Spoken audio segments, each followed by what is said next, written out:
السلام علیکم ورحمۃ اللہ وبرکاتہ۔ ناظرین، اللہ پاک کا لاکھا کروڑا اربہ خربہ شکر ہے کہ جس مالک کائنات، خالق کائنات، رازق کائنات نے آپ کو، میں کو، ہم سب کو انسان بنایا، اشرف المخلوقات بنایا، مسلمان بنایا، پاک مصطفیٰ صلی اللہ علیہ وآلہ وسلم کا امتی بنایا۔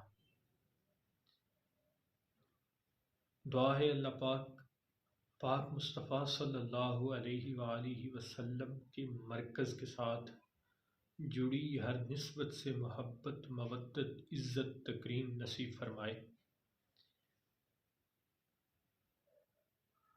اللہ پاک نے جو ہم پہ کرم کیا، اس کا اگر ہم شکر ادا کریں تو ہم کبھی ادا کر سکتے نہیں۔ مالک کائنات کی 18,000 کم و بیش مخلوقات ہیں، جس میں جانور بھی ہیں، چرند پرند بھی ہیں، کائنات میں دوسری مخلوقات بھی ہیں، لیکن میں اور آپ کو اللہ پاک نے انسان بنایا۔ صرف اس ایک بات کے اوپر ہم پوری زندگی سجدہ شکر سے سر نہ اٹھائیں تو بھی شکر ادا ہونے کا جو حق ہے وہ ادا نہیں ہوتا۔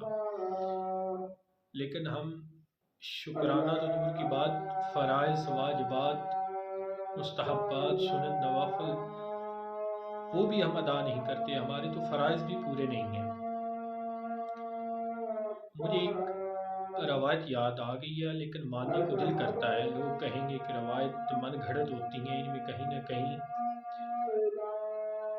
تاریخ کے کچھ اوراق کچھ ایسے پلٹے ہوتے ہیں کہ کہیں نہ کہیں کوئی جھول ہوتی ہے، لیکن روایت ماننے کو یہ دل کرتا ہے کہ حضور بایزید بسطامی جو اپنے نام اور مقام میں بھی بالکل اپنی ایک الگ پہچان رکھتے ہیں، وہ اپنے اصحاب کے ساتھ، اپنے سنگیوں کے ساتھ، اپنے احباب کے ساتھ کہیں جا رہے تھے تو راستے میں ایک کتا ان کو نظر آیا اور آپ کی اس سے کوئی گفتگو ہوئی یا نہ ہوئی، جو بھی ہوا تو آپ وہاں پہ کھڑے ہو کے رونے لگ پڑے۔ اصحاب نے بعد میں پوچھا کہ حضور کیا ماجرا ہوا، کیا معاملہ ہوا؟ تو آپ نے فرمایا کہ یہ کتا جو سامنے کھڑا تھا، اس نے ایک سوال کیا۔ اس نے کہا کہ اے بایزید، تو میرے پاس سے گزرنے لگا اور اپنے کپڑے سمیٹنے لگا، اس کا مطلب یہ ہے کہ میں نجس ہوں، میں پلید ہوں۔ فقہی مسئلہ کیا کہتا ہے وہ تو ایک الگ بات ہے، لیکن بایزید میرا ایک سوال ہے کہ میں نے اپنے رب کا کیا بگاڑا تھا کہ رب نے مجھے نجس بنا دیا، کتا بنا دیا؟ اور اے بایزید، تو نے اپنے رب کا کیا ایسا کام کیا تھا، ایسا کمال کیا تھا کہ رب نے تجھے انسان بھی بنایا، اشرف المخلوقات بھی بنایا اور مسلمان بھی بنایا؟ تو بایزید اللہ کی اس کرم کے اوپر رو رہا ہے۔ اب لوگ سوال یہ کریں گے کہ وہ کتا اور بایزید آپس میں ہم کلام کیسے ہوئے؟ تو بھائی ادھر جو بھی ہوتا ہے وہ اللہ کی عطا کے ساتھ ہوتا ہے، اللہ کے کرم کے ساتھ ہوتا ہے۔ تو سورۃ کہف یاد آ رہی ہے کہ اصحاب کہف کے ساتھ کتا ہم کلام ہوا تھا، اور یہ گواہی ہے کہ کتا اللہ کے بندوں سے ہم کلام ہو سکتا ہے، تب ہو سکتا ہے جب اللہ اس کو قوت گویائی عطا کرے۔ اگر رب چاہے تو وہ بالکل ہم کلام ہو سکتا ہے اور اگلا سننے والا اس کو سمجھ بھی سکتا ہے۔ اس کے اوپر لوگ کہیں گے کہ بھائی انبیاء کے پاس تو یہ مقام حاصل ہے، لیکن نہیں، انبیاء کے پاس تو مقام ہے ہی ہے، وہ بھی رب کی عطا کے ساتھ ہے، لیکن یہاں بات ہو رہی ہے اصحاب کہف کی۔ سورۃ الکہف پوری قرآن پاک کے اندر موجود ہے، جس میں کتا اصحاب کہف کے ساتھ ہم کلام ہوا اور انہوں نے گفتگو کی۔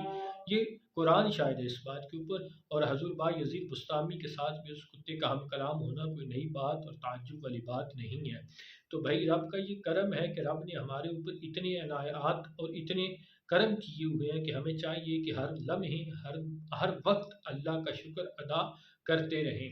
بھائی یہ زبان جب رک جائے گی، جب یہ سانس رک جائے گی، اندر گئی سانس باہر نہیں آئے گی، تو یہ معاملہ ختم ہو جائے گا۔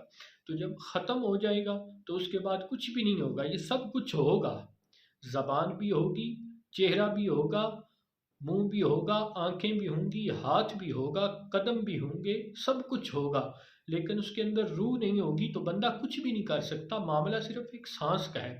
تو میاں آج یہ سانس چل رہی ہے نا، تو ہمیں چاہیے کہ اللہ کے احکامات کی بجا آوری کرتے ہوئے اپنی زندگی کو گزاریں، اور ہمیشہ اپنی زندگی کو اللہ کا شکر ادا کرتے ہوئے گزاریں، کیونکہ پنجابی کا ایک شاعر کہتا ہے کہ اج سا وینے تو کھلے راہ وینے، اج سا وینے تو کھلے راہ وینے، یہ ڈھوک انوکھڑی ڈھکنی نہیں، ٹر پئیے تے پینڈے مکدے نے، گھر بیٹھے پینڈے مکدے نہیں۔ میاں آج سانس چل رہی ہے، اس چلتی ہوئی سانس سے فائدہ اٹھانا چاہیے اور اللہ کے احکامات کی بجا آوری، حقوق العباد پورے کرنے چاہیے، حقوق اللہ پورے کرنے چاہیے، رشتہ داروں کے حقوق پورے کرنے چاہیے، ہمسایوں کے حقوق پورے کرنے چاہیے۔ دعا ہے اللہ پاک ہمیں دین مبین کے اوپر استقامت عطا فرمائے، انسانیت کے لیے آسانیاں پیدا کرنے کی توفیق عطا فرمائے، ہمیں ایک دوسرے کے لیے آسانیاں تقسیم کرنے کی توفیق عطا فرمائے۔ والسلام ورحمۃ اللہ وبرکاتہ۔